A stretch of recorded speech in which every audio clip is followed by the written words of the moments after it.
Lección 16. Recurso de apelación. En primer término, debemos entender qué es el recurso de apelación. El recurso de apelación es el medio en virtud del cual el litigante que se siente perjudicado por una resolución que la considera injusta reclama al superior jerárquico su modificación o revocación. El objeto del recurso de apelación es obtener la reparación de los agravios producidos por las resoluciones consideradas injustas. Y la finalidad, lo que queremos conseguir por medio del recurso de apelación, es que el superior jerárquico verifique el acierto o el error en el que incurrió la instancia inferior. ¿Contra qué resoluciones procede el recurso de apelación? El recurso de apelación procede contra las sentencias definitivas, también procede contra las resoluciones que deciden incidentes, que son denominadas autos interlocutorios, o que causen gravamen irreparables, AI o providencias. ¿Qué interés persigue la parte al interponer el recurso de apelación? El interés está determinado por el vencimiento. El vencimiento determina la lesión o el agravio. Entonces, ¿qué quiere decir con esto el legislador? Que el recurso de apelación, por el solo hecho de que una resolución, sentencia definitiva o auto interlocutorio sea desfavorable a una de las partes, en él ya se encuentra implícito el interés de interponer el recurso de apelación. Ahora, la apelación puede ser total o parcial. ¿Qué significa eso? Que puede apelarse toda la resolución o puede apelarse parte de ella. El desistimiento del recurso de apelación también se puede dar. Ese desistimiento puede ser expreso. Cuando desistimos expresamente del recurso de apelación, lo presentamos en forma escrita. Manifestamos esa voluntad de desistir del recurso de apelación en forma expresa. Sin embargo, también se puede realizar el desistimiento en forma tácita, y eso se produce cuando no se funda o no se expresan agravios ante el superior, o se lo hace indebidamente, o cuando ya ha transcurrido el plazo legal para realizarlo. Existen plazos que deben ser respetados para que sea viable la interposición del recurso de apelación. Y ellos son: contra las sentencias definitivas tenemos el plazo de 5 días, y contra otras resoluciones, entiéndase autos interlocutorios y providencias, el plazo de 3 días. Así lo dispone el artículo 396 del Código Procesal Civil, que dice: plazo para su interposición. El plazo para apelar será de 5 días para la sentencia definitiva y de 3 días para las otras resoluciones. Debemos tener en cuenta que el carácter de este plazo es individual, perentorio e improrrogable para las partes.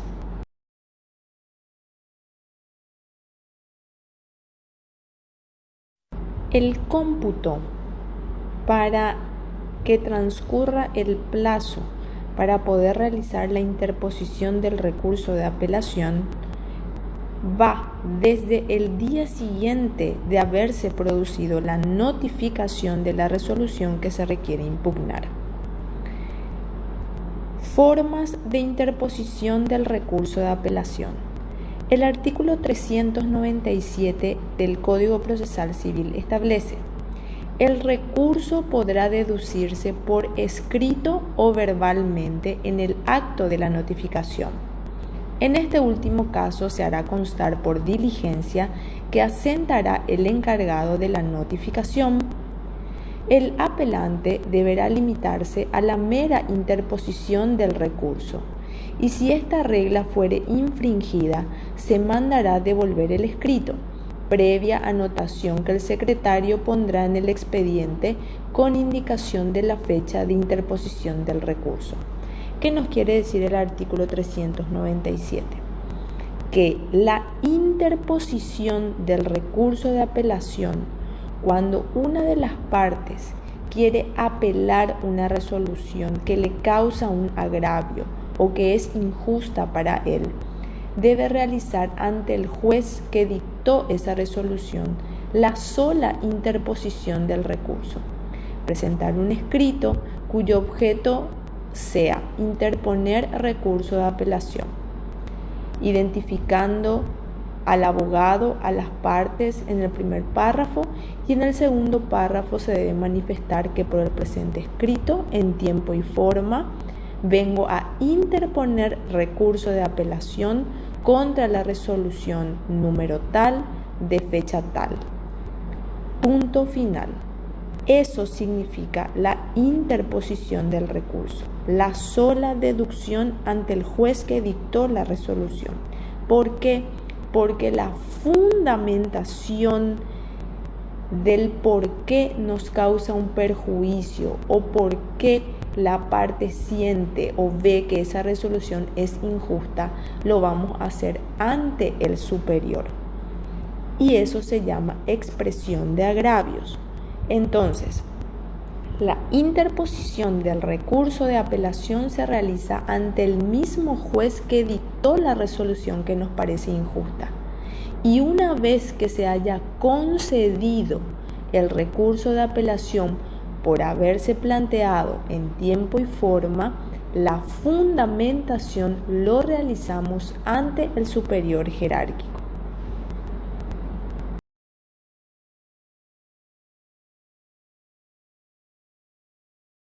Modos de concesión del recurso. El artículo 398 del Código Procesal Civil establece: forma de concesión y efecto. La apelación de sentencia definitiva se otorgará libremente, a no ser que el interesado pida que se conceda en relación y con efecto suspensivo, salvo los casos en que la ley disponga lo contrario. La apelación de autos interlocutorios y de providencias se otorgará en relación y con efecto suspensivo, con excepción de los casos en que la ley disponga que debe concederse sin efecto suspensivo. La apelación de sentencias definitivas, por regla general, se conceden libremente y con efecto suspensivo. ¿Qué significa libremente? Libremente significa que cabe la posibilidad para la parte que impugnó la resolución que le parece injusta de producir prueba con ciertas restricciones y que puede alegar hechos nuevos ante el superior jerárquico. El efecto suspensivo significa que esa resolución impugnada no producirá efectos hasta tanto el superior jerárquico resuelva el recurso de apelación. Apelación de autos interlocutorios y providencias. La regla general establece que se otorga en relación y con efecto suspensivo. En relación significa que el superior resuelve teniendo en cuenta exclusiva y únicamente todas las actuaciones producidas en la instancia inferior. Y el efecto suspensivo, como dije anteriormente, significa que la resolución impugnada no produce sus efectos hasta tanto sea resuelto el recurso de apelación por el superior jerárquico. El artículo 399 nos habla de la modificación de la forma de concesión o efecto. Cuando hablamos de forma de concesión del recurso de apelación, nos referimos a que se haya concedido libremente o en relación. Y cuando hablamos de efectos, nos referimos a con efecto suspensivo o sin efecto suspensivo. El artículo 399 establece modificación de la forma de concesión o efecto. Si cualquiera de las partes pretendiera que el recurso ha sido mal concedido en cuanto a la forma o su efecto, podrá solicitar dentro del día siguiente que el juez rectifique el error. La resolución será dictada sin trámite alguno. Esta norma regirá sin perjuicio de la facultad otorgada al Tribunal Superior. ¿Qué nos quiere decir el artículo 399? Que el apelante tiene la facultad de solicitar, de peticionar al mismo juez que concedió el recurso, en el caso que para él haya sido mal concedido en cuanto a la forma o efecto, que lo revoque por contrario imperio, mediante la interposición del recurso de reposición. Y esto debe realizarlo dentro del día siguiente. En el caso en que el apelante no haya interpuesto recurso de reposición dentro del día siguiente ante el mismo juez que mal concedió el recurso en cuanto a la forma o efecto, puede solicitar en la instancia superior que, valga la redundancia, el superior examine la forma de concesión del recurso en primera instancia.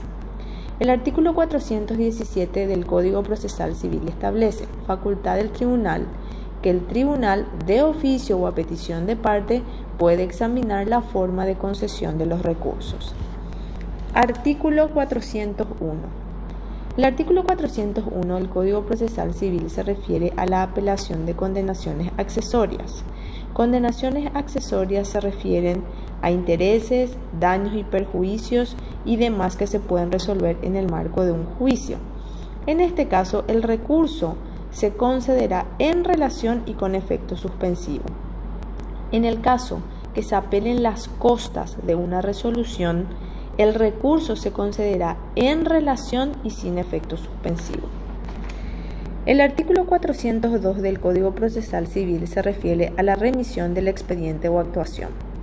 Una vez concedido el recurso de apelación en primera instancia, el expediente debe ser remitido al superior en el plazo de 3 días. Si es que el tribunal se encuentra en otra localidad distinta al juez de primera instancia, que fue el que concedió el recurso de apelación, se debe remitir una copia autenticada del expediente y generalmente en la práctica ese trámite lo hace el ujier notificador.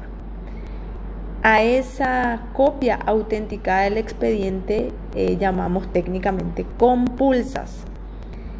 Muchos en la práctica lo hacen indistintamente, remiten el expediente original al superior o realizan una copia autenticada del expediente para remitir al superior. Y vuelvo a reiterar que esa copia autenticada del expediente se denomina compulsas.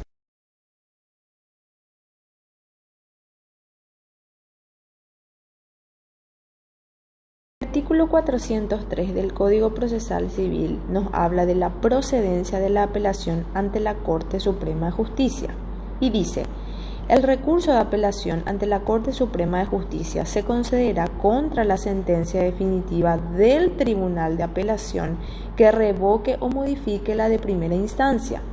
En este último caso será materia de recurso solo lo que hubiere sido objeto de modificación y dentro del límite de lo modificado. Contra las sentencias recaídas en los procesos ejecutivos, posesorios y en general en aquellos que admiten un juicio posterior, no se da este recurso. Procederá también contra las resoluciones originarias del Tribunal de Apelación que causen gravamen irreparable o decidan incidente. El punto A se refiere a sentencias definitivas que los tribunales de apelación civiles y comerciales revoquen o modifiquen las de primera instancia. El inciso B, las resoluciones originarias de los tribunales de apelación civiles y comerciales que causen gravamen irreparable o decidan incidentes. El plazo es de 5 días para las sentencias definitivas, de 3 días contra las otras resoluciones y la forma puede ser escrita o verbal. Continuamos la lección con el recurso de nulidad. ¿Cuál es el concepto del recurso de nulidad? es el medio por el cual la parte perjudicada impugna la validez de una resolución judicial que fue dictada en violación de las formas señaladas en la ley. ¿Cuál es el objeto de la interposición del recurso de nulidad? Tiene por objeto reparar los defectos de esa resolución judicial que contiene vicios producidos por la inobservancia de las formas o solemnidades que las leyes prescriben. El sistema del Código en materia de nulidades nos habla de que se encuentra limitada a las impugnaciones referidas única y exclusivamente a los vicios procesales que afectan a una resolución judicial en sí misma. Los defectos anteriores a las resoluciones surgidos en el procedimiento deben ser reclamados y subsanados por medio del incidente de nulidad. Cuando las actuaciones fueren declaradas nulas, quedarán también invalidadas las resoluciones que sean su consecuencia. Para entender contra qué resoluciones procede el recurso de nulidad, tenemos que diferenciar lo siguiente. Los requisitos que condicionan la validez de las resoluciones judiciales, es decir, aquellas resoluciones judiciales que son dictadas con violación de la forma o solemnidades que prescriben las leyes, pueden ser atacadas por medio del recurso de nulidad. ¿Y cuáles serían? Por ejemplo, aquellas resoluciones que no se encuentran fundadas en la Constitución y en las leyes, conforme a la jerarquía de las normas vigentes y al principio de congruencia. Pueden ser resoluciones cuyo pronunciamiento sobre cuestiones no planteadas o articuladas extemporáneamente se resuelven en la misma, o aquellas resoluciones que omiten lugar y fecha, o también aquellas a las que le falta la firma del juez o del actuario judicial. Debemos tener en cuenta que el carácter del recurso de nulidad es restrictivo, en razón que la declaración de nulidad, siendo de carácter restrictiva, requiere la existencia de una irregularidad grave para que sea determinada. La misma no procede cuando los vicios invocados son susceptibles de poder repararse mediante otros recursos, como por ejemplo el recurso de apelación.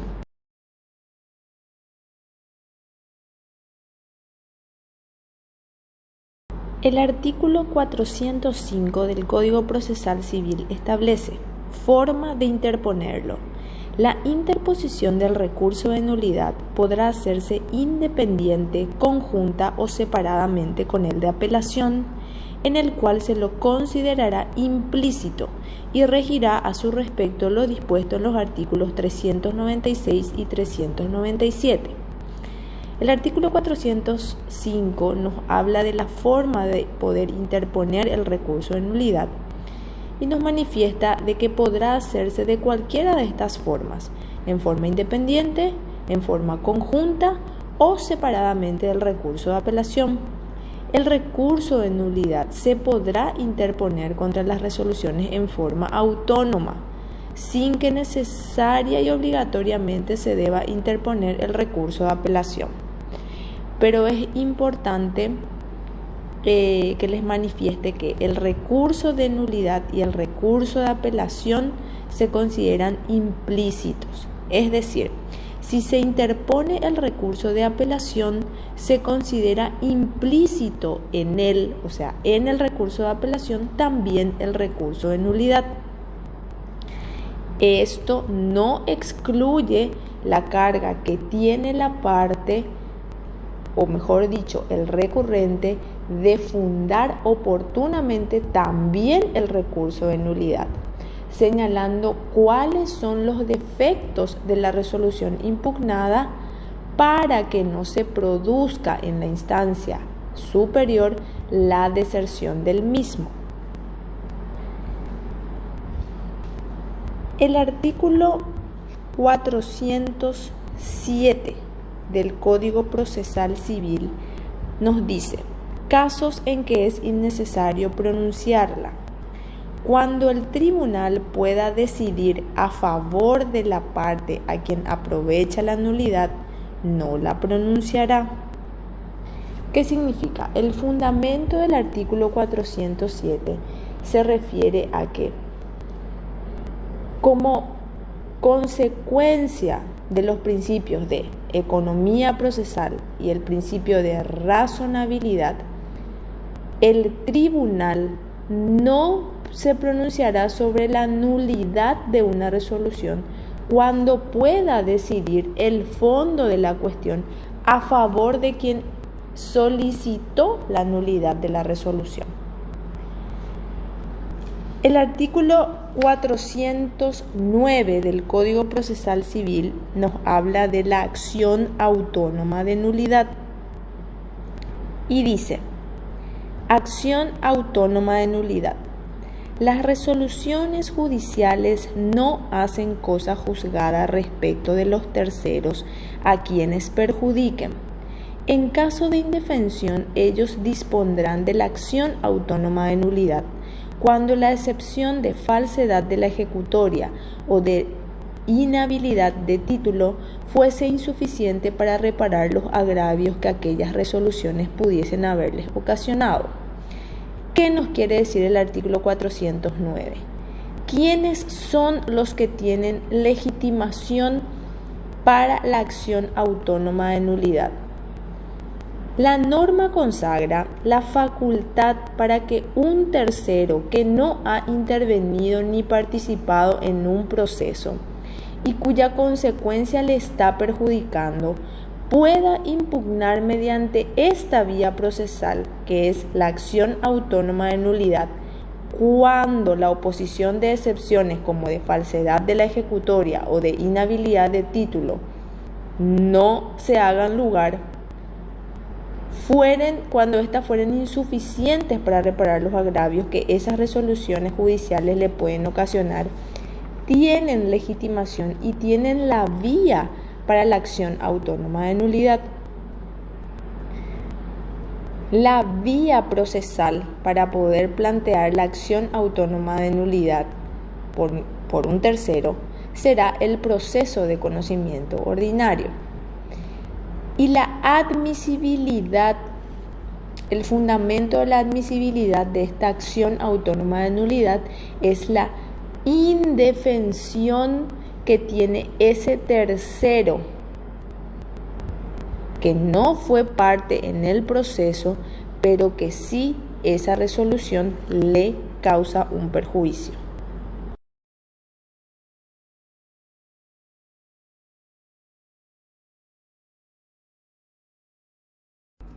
Así, podemos concluir que en esta lección estudiamos el recurso de apelación, el recurso de nulidad y la acción autónoma de nulidad. Haciendo un breve resumen, podemos decir que el recurso de apelación es el medio de impugnación que tienen las partes contra las resoluciones judiciales que le causan algún agravio.